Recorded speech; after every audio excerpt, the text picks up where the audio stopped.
Hello friends, good morning. Welcome to my channel. In the previous class, we have discussed how to write a balance sheet in a simple way. I hope you got a clear picture on what are the basic contents of a balance sheet. Now, in today's class, I'm going to explain about ratio analysis. Now, let us enter into the concept. Ratio analysis is a very important for a banker, for a stakeholder, or even for an entrepreneur. Before entering into the concept, I'll ask a small question.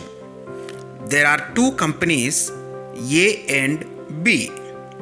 As a banker, your job is to analyze the performance of two companies.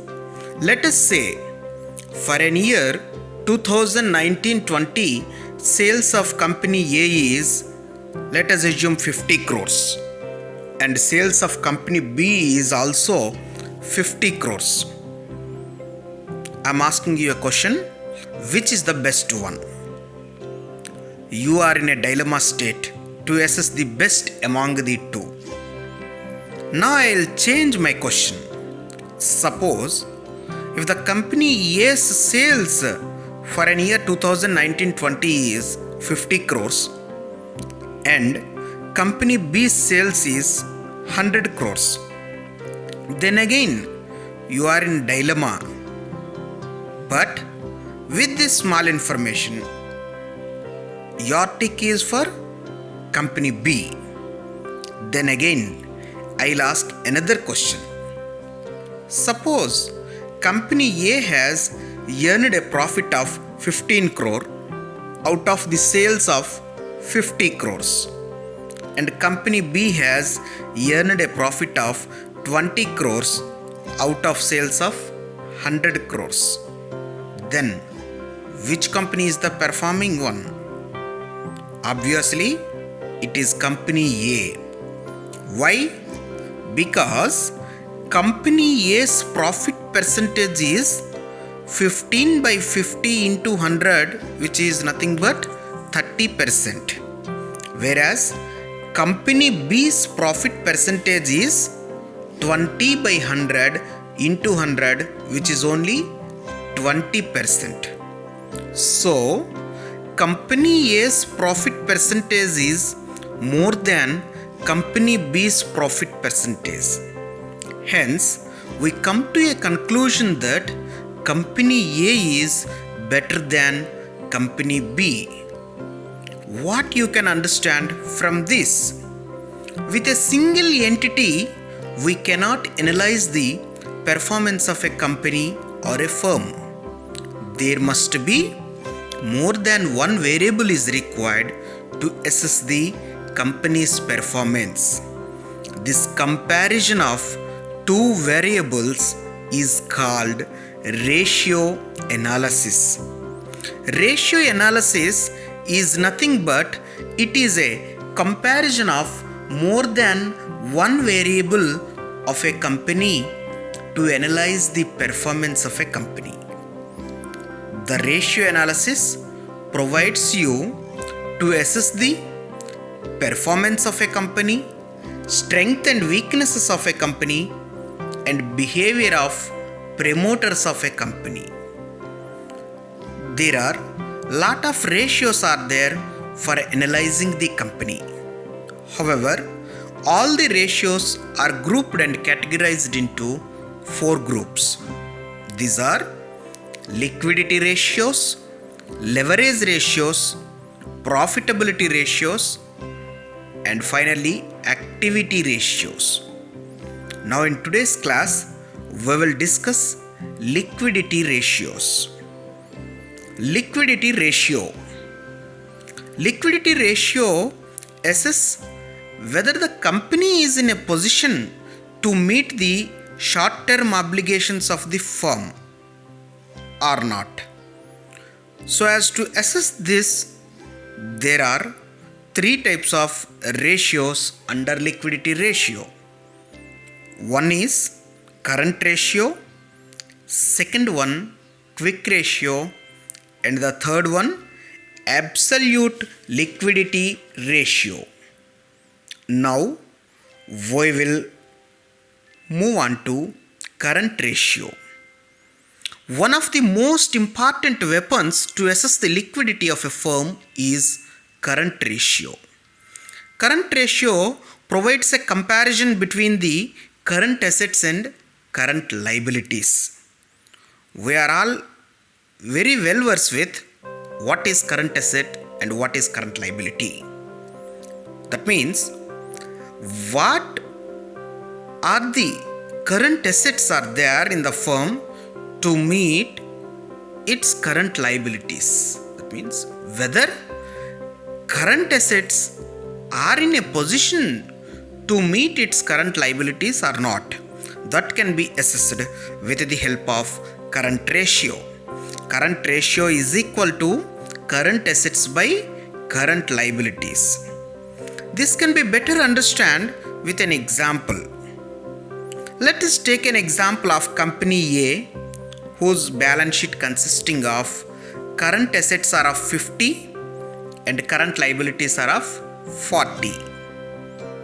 What is the current ratio? Which is nothing but current assets are of 50, so 50 divided by current liabilities of 40. So 50 divided by 40 equal to 1.25:1. That means for every 1 rupee of short-term obligation of a firm, the firm is having 1.25 rupees worth of current assets. So, what we can understand from this? The firm is in a comfortable position to meet its short-term obligations. Now, let us go into deeper. The company A's balance sheet consisting of current assets of stock worth of 10 lakhs, cash worth of 10 lakhs and book debts worth of 10 lakhs. So, the total current assets is of 30 lakhs. Now, the same company having a current liabilities is of 30 lakhs. Then, what is the current ratio? Simple. The current ratio is nothing but current assets divided by current liabilities, which is 30 divided by 30, which is 1. Okay, the current ratio is 1. What we can understand from this? For every 1 rupee of short-term obligation, the firm is having a current assets worth of 1 rupee. Whether this is ideal? No. Why? See, if in this case your current liabilities, let us assume bank demands you pay its 30 lakhs immediately, then you will work hard every day without any leave and dispose of all your current assets. Then only you can meet your short-term obligations. That means you can demand 10 lakhs from your sundry debtors and you can adjust 10 lakhs from your bank balance. But what about another 10 lakhs of short-term obligation? That means you need to dispose of your stock immediately. Is it possible to dispose of the stock immediately? It is not possible. So, current asset and current liabilities, if both are equal also, it is not in a comfortable position. So, it's absolutely, it is not ideal. Now, we will move on to another scenario. There is a company A whose current assets are of 50 crores and current liabilities are of 80 crores. What is the current ratio? Current ratio is current assets divided by current liabilities. That is 50 divided by 80, which is equal to 0.625:1. What it indicates? For every 1 rupee of short-term obligation, the firm is having only a current assets worth of 0.625 paise.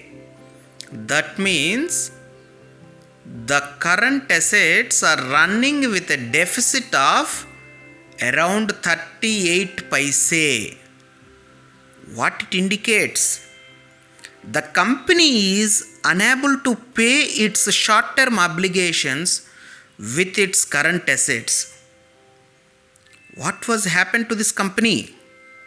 Remember, I already told in the previous class that short-term sources must be used for short-term purposes but not for long-term purpose.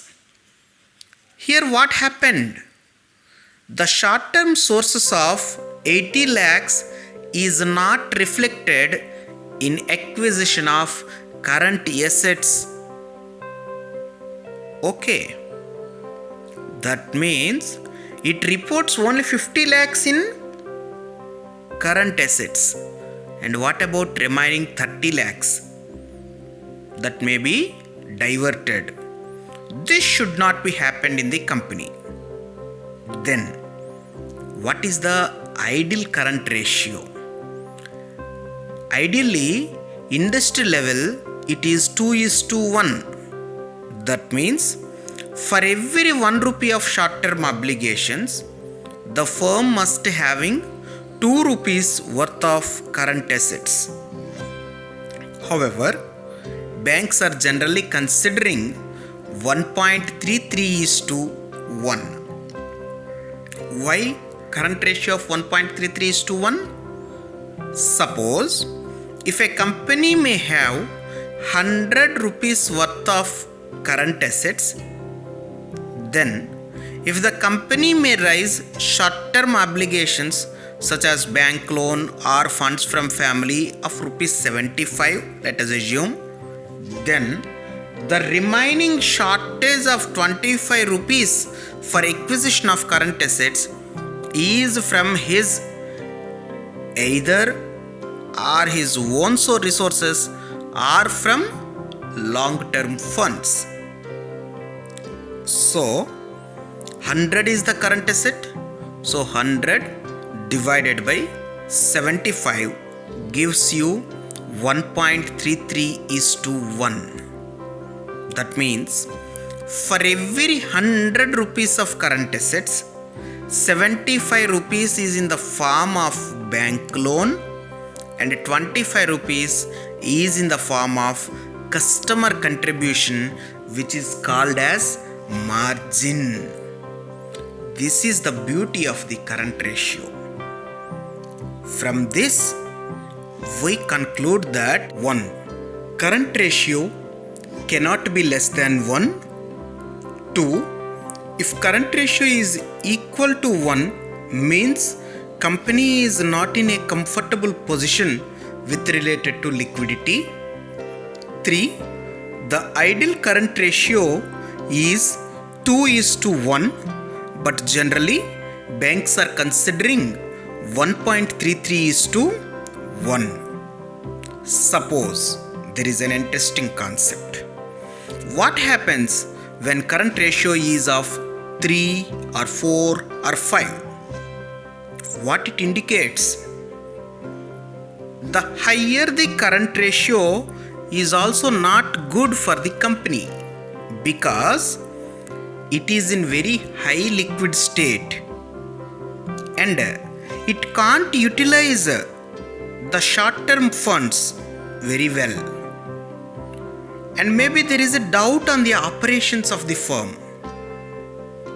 So, ideally, the current ratio must be in the range of 1 to in between 1 and 2.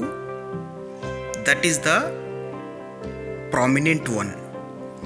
Hope you understand what is current ratio. In the next class, we will discuss about quick ratio. Thank you for watching my channel.